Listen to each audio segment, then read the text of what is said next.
Doon po sa text po natin, sabi po diyan, "Thou art fallen from heaven, O Lucifer, son of the morning.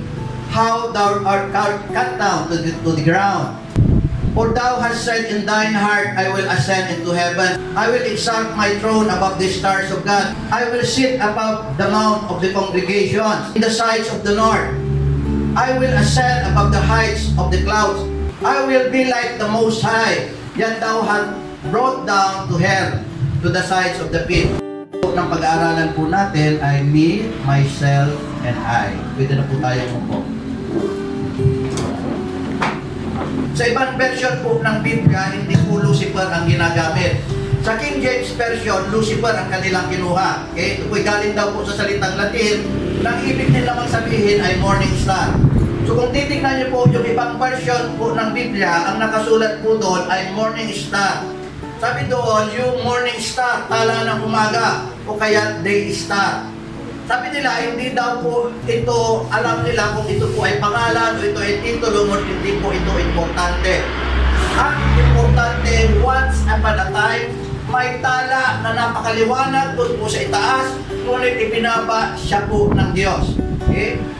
Sabi po dito, Son of the Morning, this is the title of glory, beauty, and honor, which fit Lucifer well before his fall.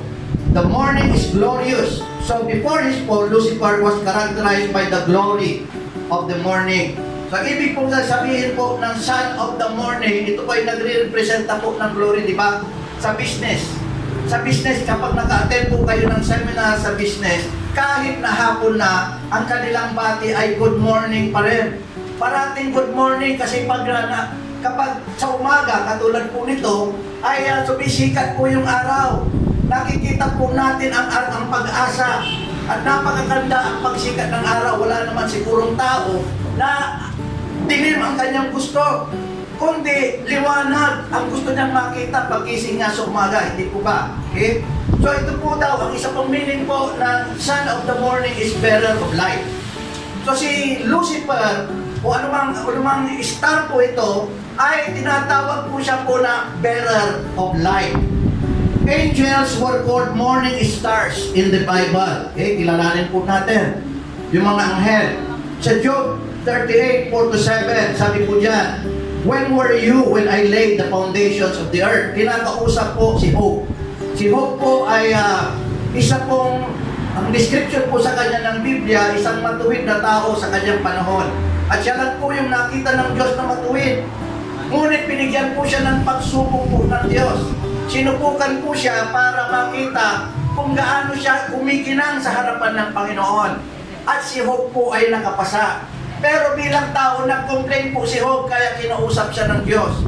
At sabi po sa Job, nung kinausap siya ng Job sa verse 4, "Where were you when I laid the foundations of the earth?" Kasi nagko-complain na po si Job. Nasaan ka, Job? Nagko-complain ka na pinanganak ka na ba nung ginawa ko yung mundo? Tell me if you possess understanding. Who set its measurements? So ito po ay day of creation.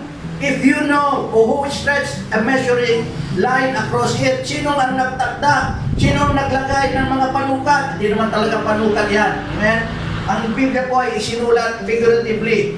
Or what were its bases set? Or who laid its cornerstone? When the morning stars sang in chorus and all the sons of God shouted for joy. So, nung ginawa po itong earth, yung ginawa po itong mundo, at lahat ng mga planeta na nakikita po natin, ang mga morning stars o ang mga angels, o tinatawag din na sons of God, ay nandun na po sila.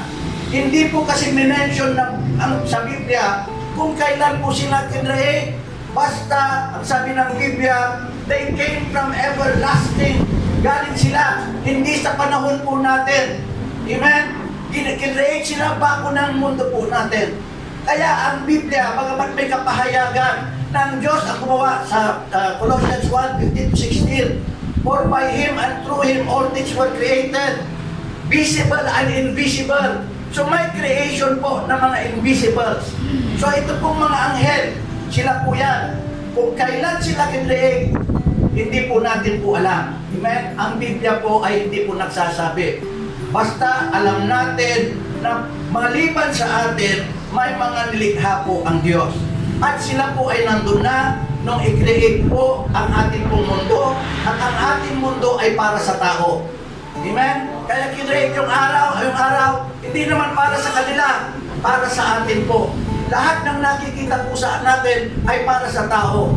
At gayon na lamang ang pag-ibig ng Diyos sa tao, na bago niya likhain ng tao, pinrovide niya muna po ang lahat. Amen. Ginawan po muna siya ng tirahan. Amen? Kaya, nung nandun na yung tao, mayroon na pong Satanas. O mayroon na pong mga demonyo. Naunawaan po ba natin? At tinatawag din sila noon, bago po sila mahulog mula sa langit. Saan ba yung langit? Di natin alam, ano? Tingnan nyo, bilog ang mundo. Pag umikot yung mundo, nasaan ang itaas? Tinuturo pa rin natin. Pag umikot, nasa side yung, nandito yung Pilipinas, nandun pa rin yung itaas. Kapag umikot ulit, nandun, parating na sa itaas. Kasi, it represents na God is everywhere present. Amen. Na ang Diyos ay nandun sa lahat po ng dako. At ang langit po ay spiritual. Na, pag sinabi po natin na langit, maisip po natin, yun po yung headquarters of God. Na nandun ang Diyos. Amen? Naunawaan po ba natin? Pero sino bang morning star o anghel ang nahulog mula sa langit? Sino ba ito? Amen? Sabi po sa Luke 10:18, sinabi sa kanila ni Jesus, nakita kong parang kidlat na nahulog si Satanas mula sa langit. Sinong nahulog mula sa langit? Sino yung morning star na nahulog mula sa langit? Si Satanas. Ang ibig pong sabihin ng Satanas, title po yan, kalaban ng Diyos. At mamaya, malalaman natin bakit natawag po siyang Satanas. Amen? Ano ba si Satanas dati bago mahulog? Ngunit bago ko babasahin po sa inyo, kapag sinabi pong Satanas, ano ang pumapasok sa inyo na hitsura? Alam nyo, mali ang ipinamana po sa atin na hitsura po ni Satanas. Kasi ang akala natin, kapag sinabi natin Satanas, demonyo, may sungay, di ba? Ang pangit ng kanyang mukha, nakakatakot, may buntot, may hawak na tinidor. Kwentong kutsero lang po yun. Yun po ay sinabi nila bilang pantakot po sa mga bata. Pero kapag pupunta ka sa Biblia, ito ang kanyang hitsura. Kerubin ang itinalaga kung magbantay sa iyo. Kapag sinabing kerubin, type of angels. At plural po yan, cherubim. At mali rin ang dictionary. Binigyan po ng definition ng dictionary ng cherub o cherubim. Ang nilagay nilang description, isang bata na maliit na may pakpak. Huwag kayong maniwala, ang Biblia ay hindi po binigyan kung ano ang itsura po ng cherubim. Hindi po. Pero ang seraphim, binigyan po ng itsura. Isang seraphim, isang klase po ng mga anghel na may aning po na pagpag sa Isaiah chapter 6. So mali po yung, tingnan nyo itong pandaraya po ng mga tao. Binigyan nila ng, binigyan nila ng itsura si Satanas. Pupunta ka sa Biblia, iba naman. Kapag ito naman, cherubim, binigyan ng definition ng cherub sa dictionary, pupunta ka sa Biblia, wala namang binabanggit na kung ano yung itsura ng cherubim. Pag sinabi pong cherubim, plural po yan. Okay? So cherubim daw po ang itinalaga na para magpantay po sa kay morning star po na ito. Nasa ituktok ka ng aking banal na bundok. At nilalakaran mo ipatong kumikinang. Grabe ano? Nandun siya sa isa tuktok ng banal na bundok ng Diyos. Binigyan siya ng katungkulan ng napakataas. Ang kanyang nilalakaran ay kumikinang. Wala kang kapintasan mula pa ng isilang. You were created perfect from the day you were created. Yun po yung sabi po sa English. Sinong gumawa kay Satanas? Kung siya po ay nilikha na walang kapintasan, sino ang gumawa kay Satanas? Hindi yung sarili niya. Kasi never na ang Diyos ay gagawin niya ang kanyang nilikha na may buhay na parang robot. Kasi hindi po masisiyahan po ang Diyos. Kalahin mo, likhain niya yung mga anghel, nagpupuri sila na nakaprogram. Kaya binigyan sa mga anghel, unang-unang regalo ng Diyos sa kanila, yung karapatan na pumili kung ano yung kanilang gusto at saka hindi. At nung likhain din ng tao, yun ang unang binigay po sa tao, free will. Na kailangan ma-exercise ng tao yung kanyang free will ng tama. Itong si Satanas, makikita po natin na hindi niya na-exercise yung kanyang free will ng tama. Sabi po dyan, wala kang kapintasan mula pa ng isilang hanggang maisipan mong mamuhay sa kasamaan. Nang lumakas ang kalakal mo, natuto kang sumuway at mamuhay sa kasalanan. Kaya ipinagtaguyan ka mula sa aking banal na bundok. Pinalayas ka ng kirubin na kinatatayuan mong mga batong kumikinang. So pinalayas po siya sa kanyang kinalalagyan. Bakit po? Lumaki kasi po yung kanyang ulo. Na-exercise na yung kanyang free will nang hindi po tama. Nakalimutan niya na may lumikha pala sa kanya. Amen? Dahil ang description po sa kanya ay punong-puno rin po siya ng kapangyarihan.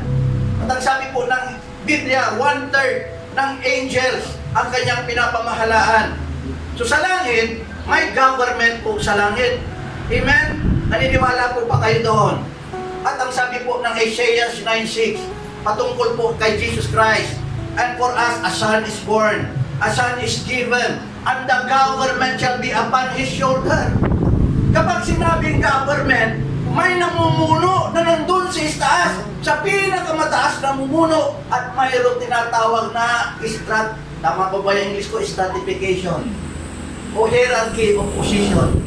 Amen? May, parang sa atin, may presidente, may vice president, tapos pupunta na sa local government, may governor, may mayor, may senator, ganun po rin po sa langit. Kasi po, ang Diyos po is the God of order. Malinaw po ba? Kapag wala po yun, chaos ang mangyayari. So yun po yung pong nangyari po. So ito po pala ay wala pong kapintasan. Si Juan, si Satanas, verse 17, naging palalo ka dahil sa iyong kagandahan. Woo! Hindi pala siya pangit. Hindi siya pangit. Amen. Ginamit mo sa kasamaan ang iyong karunungan para maitatag ang iyong katayuhan. Kaya ibinagsak kita sa lupa. Saan yung lupa? Sa earth. Bago ng tao, description po ng earth, full, and the earth was without form and void, and darkness covered the earth. Ito po yung kadiliman po noon. Wala pa pong hugis po ito. Itong earth. Nagkaroon lang ng buhay ang earth, nagkaroon lang ng form, ng shape po ang earth, and beauty dahil po sa Diyos. At huwag po natin kalilimutan po yan. Nagkakaroon po ng kulay ang ating buhay, nagkakaroon po tayo ng success. Lahat ng bagay na nasa atin, it is because God allows it to happen in our life. Kung hindi ipapahintulot ng Diyos, wala po tayo pong magagawa. Amen? So maganda pala si Satanas. Maganda pala si bright morning star, si Lucifer na tinatawag, bago po siya mahulog sa lupa. Hindi po pala siya pangit. Kaya lang, yung kanyang kagandahan, yung kanyang karunungan, ay ginamit niya po sa masama. Dahil powerful siya, ginamit niya sa masama. Amen? Diretso po tayo. Unawahin natin mabuti ang sinabi ni Satanas sa Isaiah 14:12-15. Ang sabi po dito, sabi ni Satanas, for thou hast said in thine heart. Ano po ba ibig sabihin? Thou hast said in thine heart. The fall was prompted by something he said in his heart. Even though he may have never said it with his lips, it was enough for God to hear it from his heart. Because He is a God who hears whispers and intentions of the heart. Hindi na kailangan na ang kanyang nilikha ay magsalita pa, palabasin sa kanyang bibig yung kanyang gustong mangyari. Sa puso lamang nakakabasa na ng Diyos. Nababasa na ng Diyos ang puso po ng tao. Ano pa? Yung sinabi po ni Satanas, I will send into heaven As if Satan said in his heart, heaven will be my throne and my place of honor. Yung kanyang sinabi. Ano ba kanyang sinabi? I will exalt my throne above the stars of God. As if Satan said in his heart, I will be enthroned and will be exalted above all other angelic beings. Lalampasan ko, mas dakila pa ako kaysa sa mga anghel na nalikha ng Diyos. Gusto niya talaga maging mas mataas. Amen? Kaysa sa mga ibang nilikha po ng Diyos. Ano ba ang kanyang ginawa? I will sit on the mount of the congregation as if Satan said in his heart. Nakalimutan ko na lang sinabi, Satan said in his heart. Ito yung mga sinabi ni Satanas sa kanyang puso. I will sit in the place of glory and honor and attention.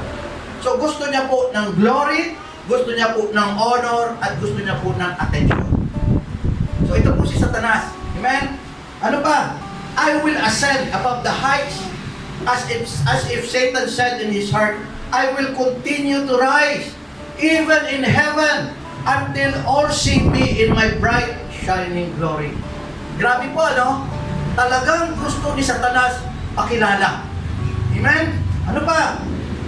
I will be like the Most High. As if Satan said in his heart, I will be glorious and be set equal to God far above all other created beings. Magiging katulad ako ng Diyos. So ito yung sinabi ni Satanas sa kanyang puso. Nakita ng Diyos, hindi na niya pinalabas sa kanyang labi, nabasa na ng Diyos sa kanyang puso. Ang ginawa, itinapon siya dito po sa lupa. Pinalayas po siya sa langit. I will. Okay?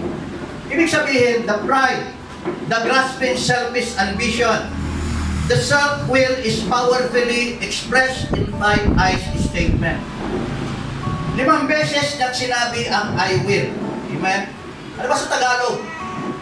Yung me, myself, and I. Ano ba yung me sa Tagalog? Ako.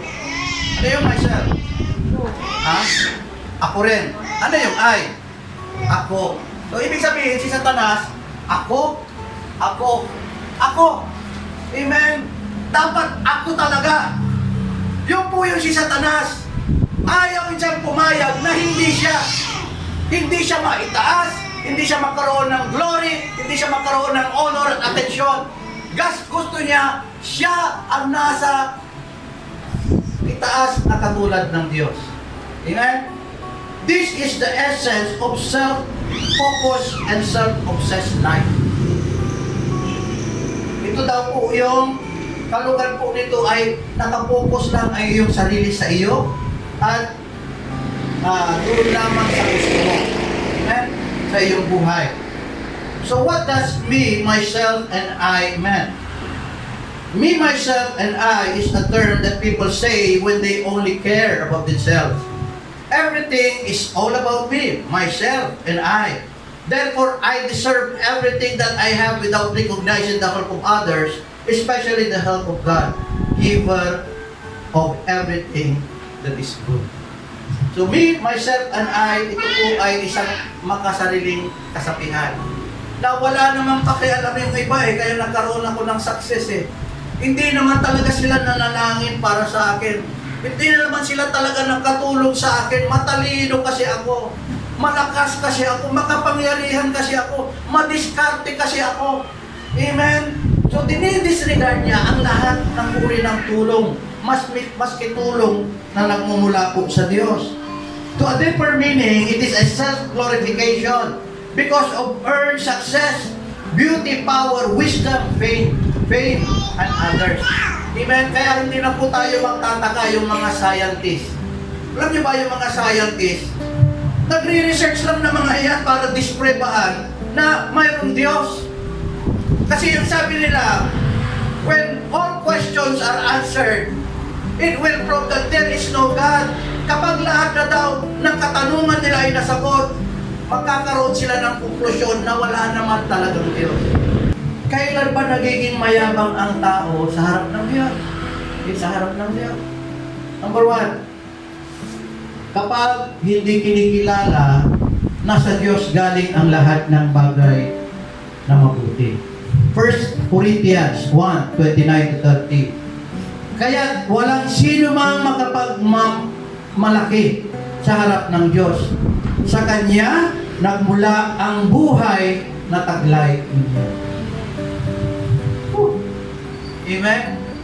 Sa Kanya nagmula ang buhay po na. Amen. Hindi tayo pwedeng magmayabang po sa Kanya. Ang lakas-lakas natin ngayon. Sa isang iglap, pwede po tayong kunin po ng Diyos. Buti na lang kung kunin ng Diyos. Eh, kung papalbahad-papaldado ka. Di ba? Hindi ka na makapagtrabaho tapos paglilingkuran ka pa ng mga tao. Magsasapot ka pa. Di ba? Pangit nun. Amen? Ano pa? Psalms 24 verse 1. Ang buong daigdig at lahat na naroon ang may-ari si Yahweh na ating Panginoon.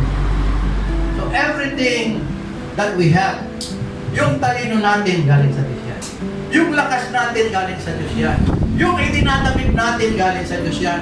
Yung bahay natin galing sa Diyos yan. Kaya ipagamit natin yung ating buhay doon po sa nagbigay. Amen. At ang desire ko, ang lahat ng mayroon kami, o magkakaroon pa kami, ipapagamit po namin po sa Diyos. Amen? Yung buhay mo na lang, paggamit mo yan sa Diyos for the glory of God. Amen. Kaya lang, hindi lang basta ipagamit. Pabalik ako ulit. Romans 12:1 and 2. Present yourself as a living sacrifice, holy and acceptable to God. Number 2, kapag hindi hinahanap at nanunumbalik sa Diyos. Okay? Hosea 7:10. The arrogance of Israel testify against him. Yet they refuse to return to the Lord their God. In spite of all this, they refuse to seek Him. So arrogance pala yun. Kapag hindi mo hinahanap ang Diyos, ay hindi ko naman kailangan ng Diyos kasi malakas ako. Ang tingin ng mga tao kapag nasa Diyos ka, mahina kang tao. Totoo ba yan? Marami na akong nakausap. Pero sa totoo lang, higit na mahirap ang mabuhay na nasa Diyos kaysa mamuhay na hiwalay po sa Diyos. Higit na mas mahirap. Mainumay niya nabilay ang kapoy Diyos kasi natural so kasalanan nito. Pero ang may iter mo'y bilay mo at Diyos, aniwan natural, yalabanan mo so kasalanan. Kaya magkakaroon po ng paglalaban. Unang kalaban mo mismo ay iyong sarili. Kasi built-in po yung kasalanan po sa atin. Unawaan po ba natin? I hope we understand. Okay? So yung hindi pala paghahanap po sa Diyos ay ito po'y kayabangan.